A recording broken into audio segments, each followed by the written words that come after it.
Hello everyone.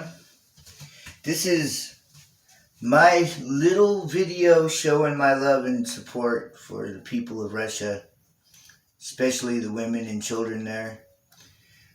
I love your culture, I love your people, I love Ukraine too.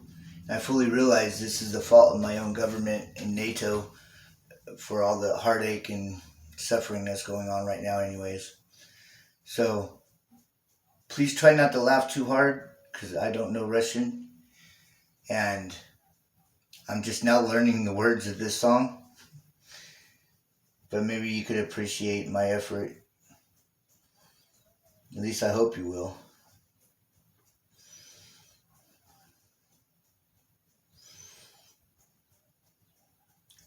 I would give my soul for one smile from Katyusha. Oh great, now my device don't want to work.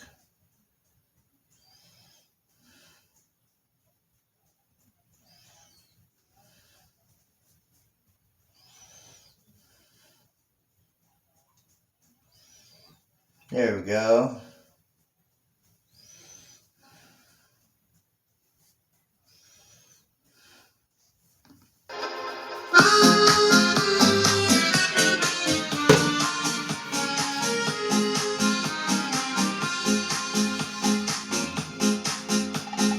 Распидал яблони кручи, попали тумари над рекой. Выходил на берег Katyusha, на высокий берег на крутой. Выходил на берег Katyusha, на высокий берег на крутой. Выходи на песни заводила, простановаться сизого орла. Про того, которого любила, про того, что письма берегла. Про того, которого любила, про того, что письма берегла. Ой, ты песня прозиста клавичья, ты лети за ясным солнцем след. Ай, под солнцем danem прогоничи, а Katyusha передай привет. Ой, под солнцем danem прогоничи, а Katyusha передай привет. Пусть он вспомнит вышки простую, пусть улисли, как он поет. Пусть он землю прижарную, а любовь Katyusha сбережет. Пусть он землю прижарную, а любовь Katyusha сбережет. Распидал яблони кручи, попали тумари над рекой. Выходил на берег Katyusha, на высокий берег на крутой. Выходил на берег Katyusha, на высокий берег на крутой. Alright, I butchered it, but it's a thought that counts, and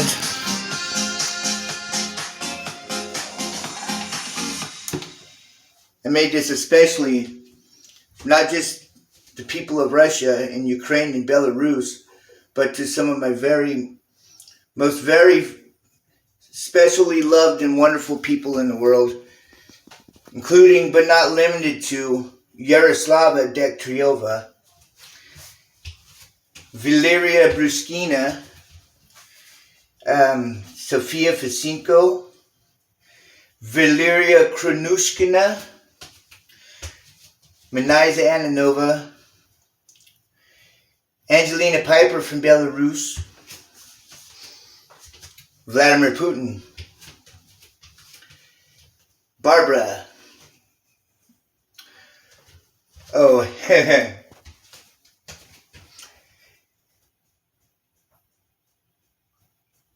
I can't think of the name of the band. They sing the song Uno, though. You guys know who I'm talking about. They're the Eurovision representative for Russia. Little Big Man or something like that. They're funny. I like them too.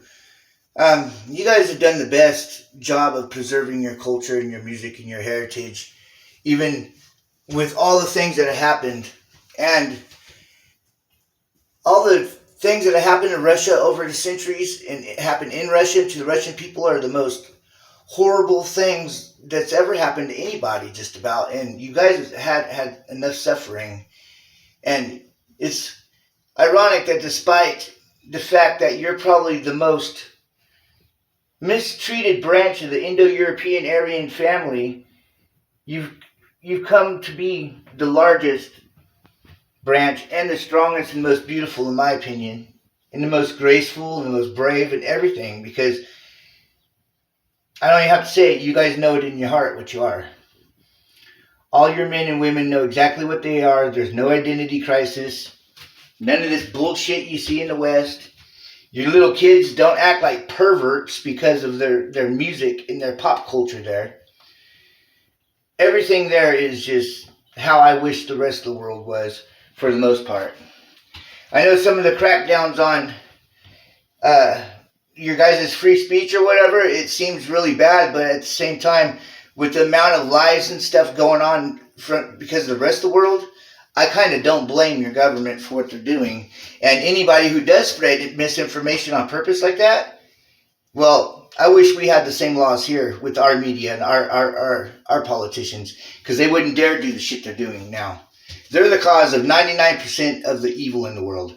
Western media, Western politicians, answering to the Western bankers. Plain and simple. And that's how it's been for a long time. They're the ones responsible for slavery and all that crap. It's funny, because in the 1930s and the 1940s, it was the Germans fighting the fight that you guys are fighting right now against these monsters. They got demonized and are still hated today, because the same exact reasons why they're are the same by the same methods they're trying to use on you. That's a fact. And I know you guys might not see it that way, because you suffered the most horribly in that war, as far as while the war was happening, for the most part. The end of it, the Germans definitely did, and then they did for a good 40 or 50 years after that. And they were blamed for the whole thing and demonized too. Well, today, Germany ain't my favorite country in the modern world. If they would have won, it might have been. But you guys are pretty much what the Germans wanted. Everything about your culture and society is just basically what the Germans wanted back in the 1940s. Except you guys did it, despite Stalin and everything. Or maybe even because of him. Because his murderous rampages that he did, his cleansings and all his paranoia and craziness, actually served the purpose of ridding Russia of the rest of the Bolsheviks and his party. All his rivals either were exiled, or they're imprisoned, or they're murdered. So when Stalin was gone, no more Bolsheviks. Thank God. Except for the ones that moved to Germany, or the ones that moved to Israel. So basically, Zionists and Bolsheviks are just two sides of the same coin, just like conservatives and liberals are. It's a two-show circus. You get your bread and you get your circus, you plebes. That's what they want us to do. Everyone keeps saying, "Oh, in America, they don't crack down on free speech like they do in Russia." That's a bunch of bullshit. They call it hate speech here, and for the most part, they don't have no reason to have to crack down on it, because all they do here is talk. And since it's a two-party circus, they argue with each other. Well, the hidden hand does whatever it wants to do, knowing that all they're going to do is talk. Our politicians are a bunch of spineless, testicle-less little girls. Let's see all the females get mad about that. It's funny, because I'm a true feminist. I think the sacred feminine is the most beautiful thing in the entire universe. And that's all three parts of it, from the little baby girls to the women to the old ladies. Yeah, to the grandmas. They're the most important thing in our world, and they keep us all knitted together. And I love the sacred feminine so much that I worship the goddess over. I don't worship anything, but I honor the goddess above God. And anyone who doesn't is an idiot, because that's like, I don't know, thinking you're a butthole baby, I guess. But that's another story. Anyways, I love all of you, and I'm heartbroken over what's going on. And I'm going to do my best to spread as much of the truth as I can, as possible. And I'm not choosing in between Russia and Ukraine, because I love Ukraine just as much as Russia. You guys are basically the same deal. You know?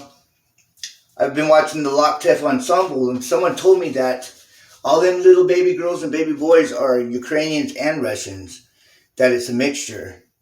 So when I watch that, even if that isn't the case, just it could be either one or the other. You would never know the difference hardly in some parts. But just the more I watch it, the more it breaks my heart. And the more the propaganda they're using about saying Russia's attacking all the civilians and everything, knowing full well that there's a reason. If there's no military reason to attack those places, they wouldn't be doing it, even if they would, if their ethics and morals would allow them to. I mean, obviously something's happening there, and a lot of it probably is them attacking it, but there's a reason why. You know, there's a military. There's a strategic importance to those places every time that happens if the Russians are doing it. And that's usually because there's gun installations on the roofs. That's where enemy forces are just hiding, basically using the civilians as shields, just like Vladimir Putin's saying. And that's the truth of what's happening. I don't know that they should still go ahead and fire on those buildings, but sometimes in war things happen. And as far as what I've heard about Mariupol is it was the Ukrainian, the Azov battalion that wouldn't let the civilians leave. I heard that the Russians gave them every chance to leave when it first started, and that the Azov battalion wouldn't let them. I don't know the truth of any of these things because I'm not there. But I know one thing. This war had the Russians gave the West in Ukraine every chance to avert this war. Every chance. And the whole time they're saying that Russia was going to invade, they made the mistake of being prepared to do something to planning on doing it. Because I don't believe that Putin ever planned on doing this. And the day everything changed was I believe it's the day after they recognized the independence of Donetsk and Luhansk. And Putin told, I believe it was Lavrov, the foreign minister, who's another man I respect, told him that diplomacy is dead and there's no reason to pursue it any further. And then that's when the so-called peacekeeping mission, which I think that was a smokescreen. I mean, I think they plan on going in at that point no matter what. And, that's when that started. But the next news I had after I listened to that was they were already in the midst of a full-fledged invasion, and we're already halfway to Kiev at that point. And that was sometime the next day, because I didn't listen to the news all night. I was really sickened by it. And it really, really breaks my heart because I love Yaroslava Dektrieva like my own daughters just as much, even though I never met her face to face. I hope to one of these days. I want to come see her in concert anyways. I think she's absolutely an angel and a Valkyrie, of course, because she's just as strong as she is beautiful and sweet. She's the most wonderful person alive, and you can see the love shining from her like a light. I can see people's auras if I try hard enough usually. With her, I don't have to try. I can see the light shining from her brighter than any light I've ever seen coming from anyone. And it's the most loving kind of light. And not only does she have a beautiful voice, she has the most wonderful sense of humor and everything. I just love her so completely. As a father and as a friend and as a fan, I completely love her. And her and there's other girls over there that I love just as much almost. But with her, with this thing happening in the Donbass, it's right next to where she's from. And I worry about all the people that she grew up with and the people that she loves. And I worry about her returning home for vacation or something. And I heard there was people coming across the border from Ukraine trying to do terrorist activities and sabotage and stuff. If that is happening, it's probably not even Ukrainians. It's probably some kind of CIA or Mossad terrorist squad, because that's all they are.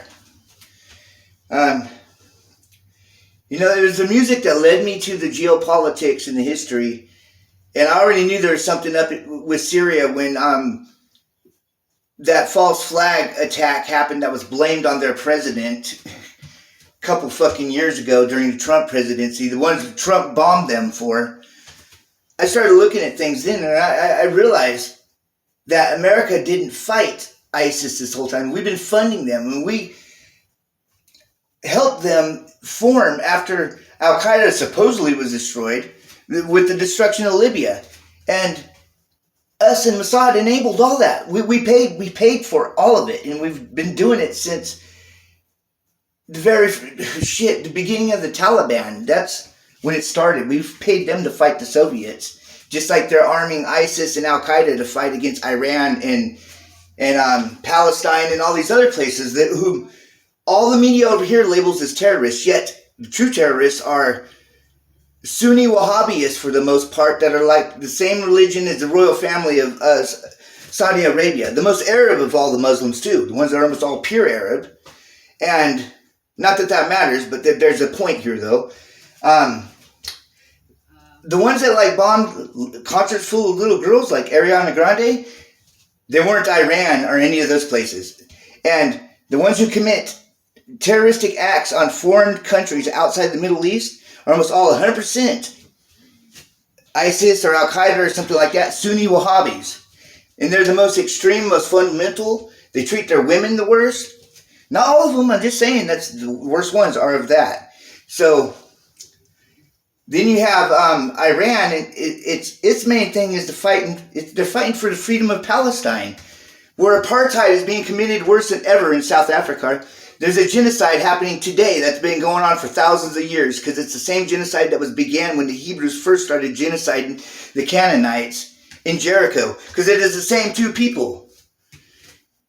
Yeah, wrap that around your little mind right there, because the people who cry the most about being victims are the ones that have been victimizing the longest. 99%, or not 99%, 90% of the Bolshevik leadership was of that heritage, and it was financed by Wall Street, Bank of New York. Yeah, so the Zionists funded the Bolsheviks. So Syria and Iran and Palestine are basically fighting for the freedom of the Palestinian people. And all those places are like non-Arab Muslims, at least originally. And in the meantime, the original Aryans, or some of the original Aryans, some of the oldest descendants, or the oldest line of descendants of Indo-Europeans on the planet just about, is the Kurdish people. And they're just being abandoned to be enslaved and raped and murdered and tortured by ISIS. America hardly even helped them at all. The country helping them the most is Russia.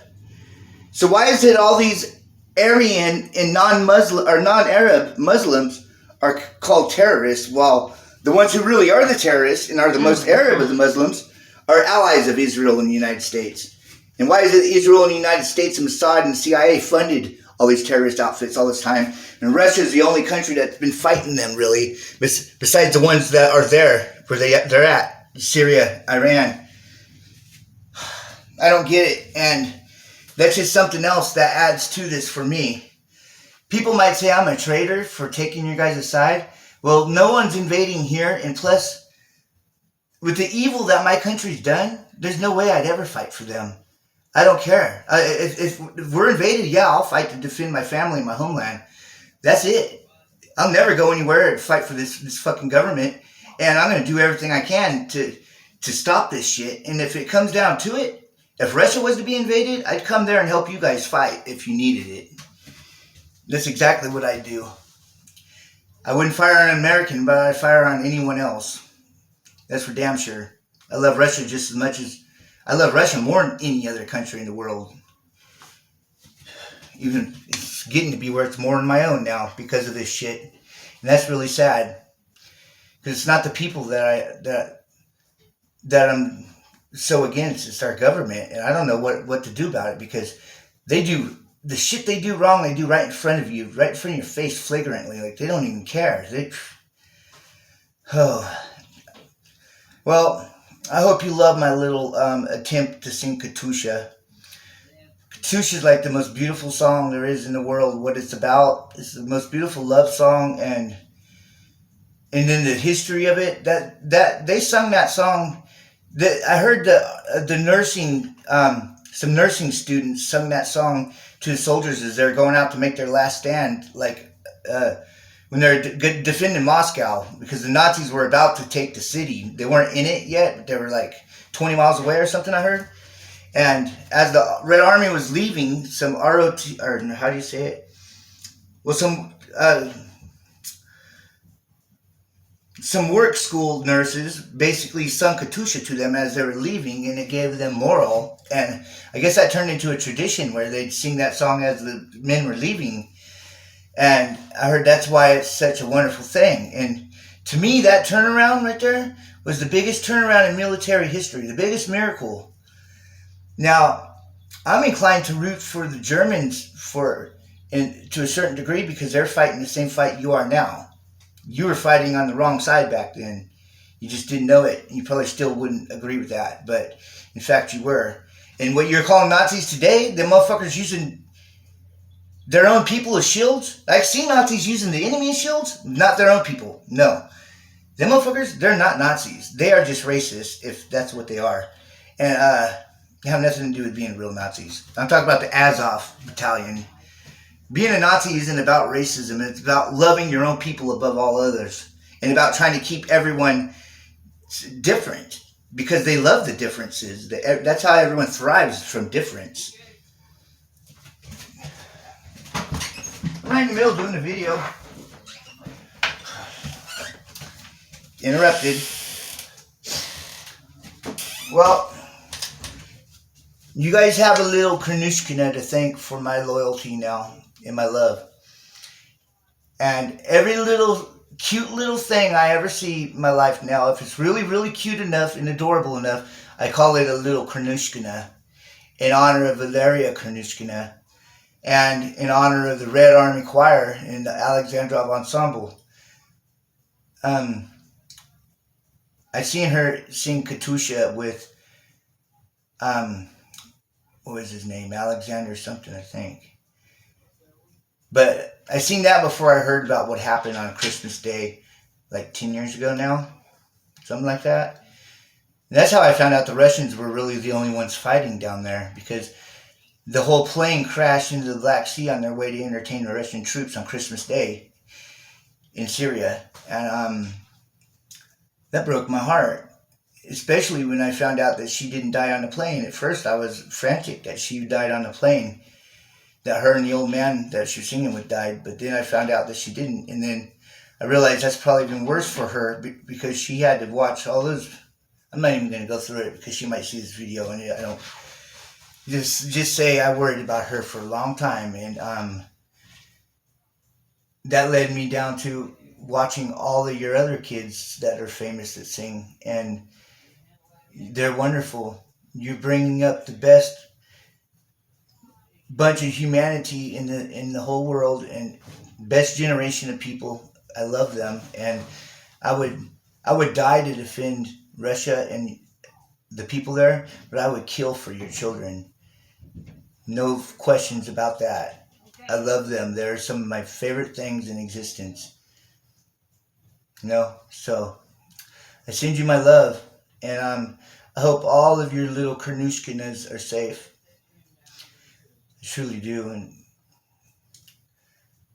I hope this special operation ends very soon. Very, very soon. And I hope the Ukrainian and the Russian people could forgive each other. And I hope that NATO in my country sees the justice they deserve. Because karma is a lady, but justice is a bitch. God and Goddess bless all of you.